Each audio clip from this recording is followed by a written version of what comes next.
Hello friends, good morning. Welcome back to my channel Shrima ওয়ার্স ব্লগসে নিয়ে চলে এলাম নিউ ভিডিও। আশা করি তোমরা সবাই ভালো আছো, আমরাও ভালো আছি। তো জাস্ট আমাকে দাদা ছেড়ে দিল এই বাবলাতলায়। আমি এখন যাচ্ছি সিলভার ওকে। আজকে সারা দিন কাজ আছে। এই 10টায় ঢুকছি, 10:45 বাজে এখন এসছি সিলভার ওকে। এখান থেকে 2টোর মধ্যে বেরিয়ে আমি গ্রিন হাইটসে যাব। গ্রিন হাইটস থেকে তারপরে আমি আবার সন্ধ্যা 7টার মধ্যে আইডিয়ালে আসবো। তো আজকে বাড়ি যেতে যেতে আমার 10টা বাজবে। একটা লম্বা জার্নিং ডে আজকে। তো সারা দিন কাজ আছে, no problem, always I love work. তো যাই হোক, তোমাদের সঙ্গে এই শেয়ার করতে করতে যাচ্ছি। আমি এখন প্রায় 1:30টা বাজে। এখন আমি এখান থেকে একটু কিছু খাবো, কি বলে সিলভার ওকের সামনে গেটের থেকে খেয়ে তারপর বেরাবো। তো দেখো গাছটায় কত সুন্দর ফুল ফুটেছে, এত ভালো লাগে না, মানে মাথা খারাপ হয়ে যায় এইসব ফুলগুলো দেখলে। ভাবি একটু দাঁড়িয়ে ভিডিও করে নিই। যাই হোক, তোমাদের সঙ্গে শেয়ার করার জন্য একটু করি আর কি। তো এই গেটের সামনে এসে আমি কিছু খেয়ে তারপরে বেরাবো, কারণ এখনও আমার রাত 10টা পর্যন্ত কাজ আছে। তো যাই হোক, তারপরেও পেছন দিকে তাকিয়ে সুন্দর করে একটু ভিডিও করে নিচ্ছিলাম। আর দেখো, তো বন্ধুরা, সেই সকালে তোমাদের সঙ্গে শেয়ার করেছিলাম সিলভার ওক থেকে। আর এখন দেখো আইডিয়ালে ঢুকছি, এখন 7টা বাজে।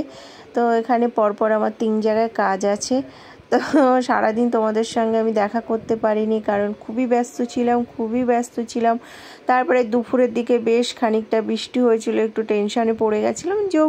তো আমার অতটা টেনশান হয়নি, যেহেতু আমি বিল্ডিংয়ের ভিতরে থাকি, যার জন্য আমার অতটা টেনশান হয় না। বিল্ডিংয়ের ভিতর দিয়ে আমি চলে যেতে পারি। অবশ্য আমার কাছে ছাতা ছিল। তো একটা দিদির সঙ্গে দেখা হয়েছিল, তাই কথা বলছিলাম আর হাসছিলাম, আর তোমাদের সঙ্গে বকবক করতে করতে আসছিলাম।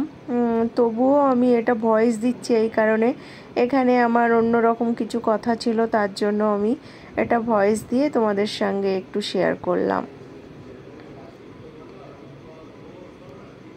তো আইডিয়ালের ভিতরে এই সাইড দিয়ে আমি কখনো যাই না সাধারণত। তো এই সাইডে আমার এম ব্লকে কাজ ছিল বলে ইভিনিং টাইমটা এত সুন্দর এই ফোয়ারাটা তোমাদের সঙ্গে শেয়ার করা হয়নি কোনো দিনও, তাই বলে এই ফোয়ারাটা তোমাদের সঙ্গে একটু শেয়ার করে নিলাম। যদি ভালো লাগে প্লিজ লাইক কমেন্ট শেয়ার করো। লাভ ইউ সবাইকে, অনেক অনেক ভালোবাসা দিচ্ছ, আমার পাশে থাকছো। অলমোস্ট কাজ কমপ্লিট হয়ে গেল। এখন 9:45 বাজে। দাদাকে বললাম আসতে, আইডিয়ালের সামনে আসছে নিয়ে যেতে। তো সেই সকাল 10টা আর রাত 10টা, 12 ঘন্টা হয়ে গেল। তো চলো, আজকের দিনটা ভালোই কাটলো কাজের মধ্যে দিয়ে। কালকে সকাল আবার 9:30টার মধ্যে এসে যেতে হবে গ্রিন হাইটসে। এখন দাদাকে তো বলেছিলাম রান্না করতে, জানি না দাদা কী কাণ্ড করেছে। হ্যাঁ, এখন যাই, আসতে বলেছি, আসছে গেটে, দেখি। চলো, পুরো ভূতের মতো লাগছে। দেখো সামনে লাইট লাগিয়েছে, পুজো হবে ওখানে। কি পুজো হবে যেন আমাকে বলেছিল। সুন্দর করে দেখো লাইটিং করেছে, খুব ভালো লাগছে, দারুণ লাগছে কিন্তু।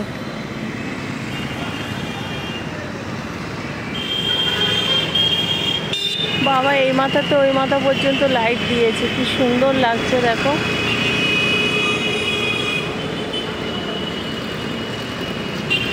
ওই যে দাদা এসে গেছে। রান্না হয়ে গেছে? কি রান্নাই করিনি, যা আছে সকালে খাবার আছে।